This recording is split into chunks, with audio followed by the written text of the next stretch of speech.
The virtual microscope is a system for viewing and exploring microscope slides, or thin sections, of rocks using a computer and an internet browser. It reproduces, and in some cases extends, the capabilities of the real microscope.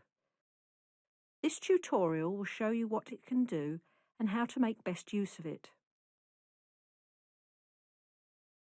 The screen is divided into a main viewing window and several functional areas that provide the ability to navigate around the thin section, change magnification and light transmission conditions, and allows measurement of features in the rock.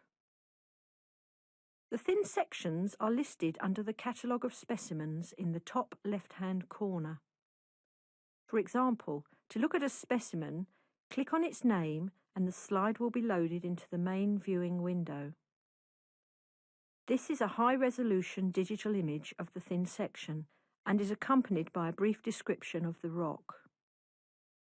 By default, the full thin section is shown when a specimen is initially selected from the menu. In the middle of the field of view, there is a small red cross, traditionally called the crosshairs because real hairs were used in early microscopes. This is used for locating features in the specimen. The location of the crosshairs is constantly displayed below the viewing window as X and Y coordinates.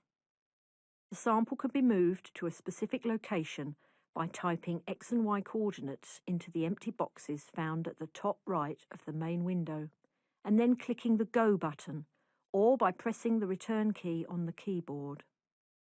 This useful feature allows locations of particular features to be specified and communicated between users. The image can be moved in several different ways: by clicking and dragging the image itself, using the arrow buttons below the thumbnail window, or clicking and dragging the red rectangle on the thumbnail image in the top right-hand corner. The image in the main window can be manipulated either by zooming in or out, or by panning around the specimen at selected magnifications. As the main image is zoomed or panned, the thumbnail image in the top right-hand corner shows the location of the main window as a red rectangle superimposed on the thumbnail image. The dimensions of the field of view of the main window are given in millimetres below the X and Y coordinates boxes. The image magnification can be varied in the following ways. If you wish to zoom in to a specific point in the thin section, simply double-click on the required spot. Another double-click zooms in further. A slider bar below the main viewing window allows freestyle rapid zooming. Finally, there's a set of fixed magnification buttons on the right-hand side of the main window, similar to a series of fixed objective lenses in a real polarizing microscope, which can be used to standardize magnifications for some activities. This sort of control is useful when comparing grain sizes between different thin sections at the same magnification. To the lower right of the main window are two measurement tools, a grid and a 10mm graticule. When one of these is selected, a pair of curved arrows appears underneath, permitting the rotation of the tool so that features of interest can be measured in any orientation.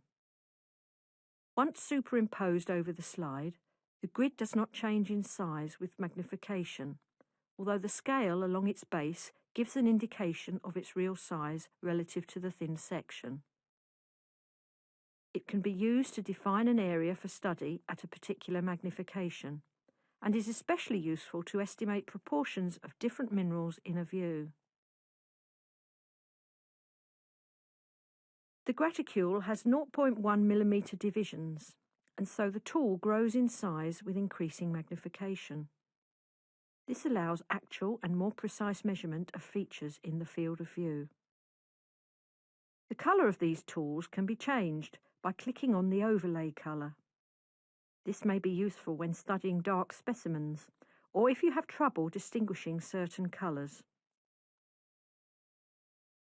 A key feature of polarizing microscopes is the ability to look at samples under two different sorts of light, plane polarized and between cross polars.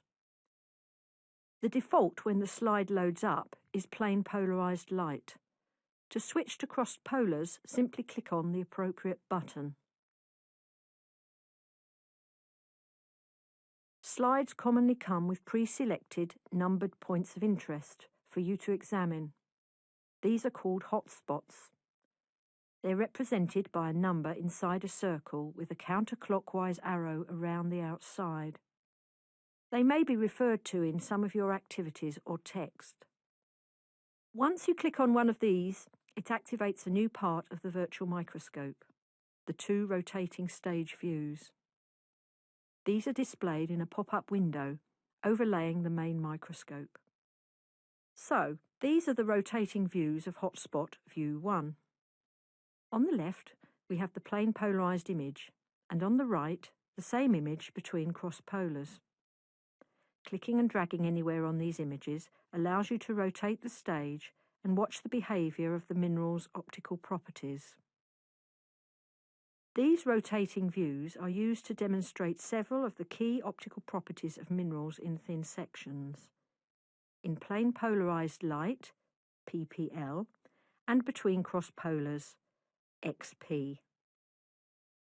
The images in both these views can be rotated by clicking and dragging either image using the mouse, or by clicking one of the circle arrows located between the rotating views at the bottom. This will allow you to see any changing colours within the thin section, pleochroism in plane polarized light, or interference colours and extinction between cross polars. This area of the window also displays the amount of rotation in degrees, from 0 degrees to 360 degrees. This is useful when working out angular differences between certain events such as extinction. So, I think that's pretty much all the things you can do with the virtual microscope, and the main thing to do is to play with it and familiarise yourself with its functionality. You'll get lots more practice as you work through the various activities in this module.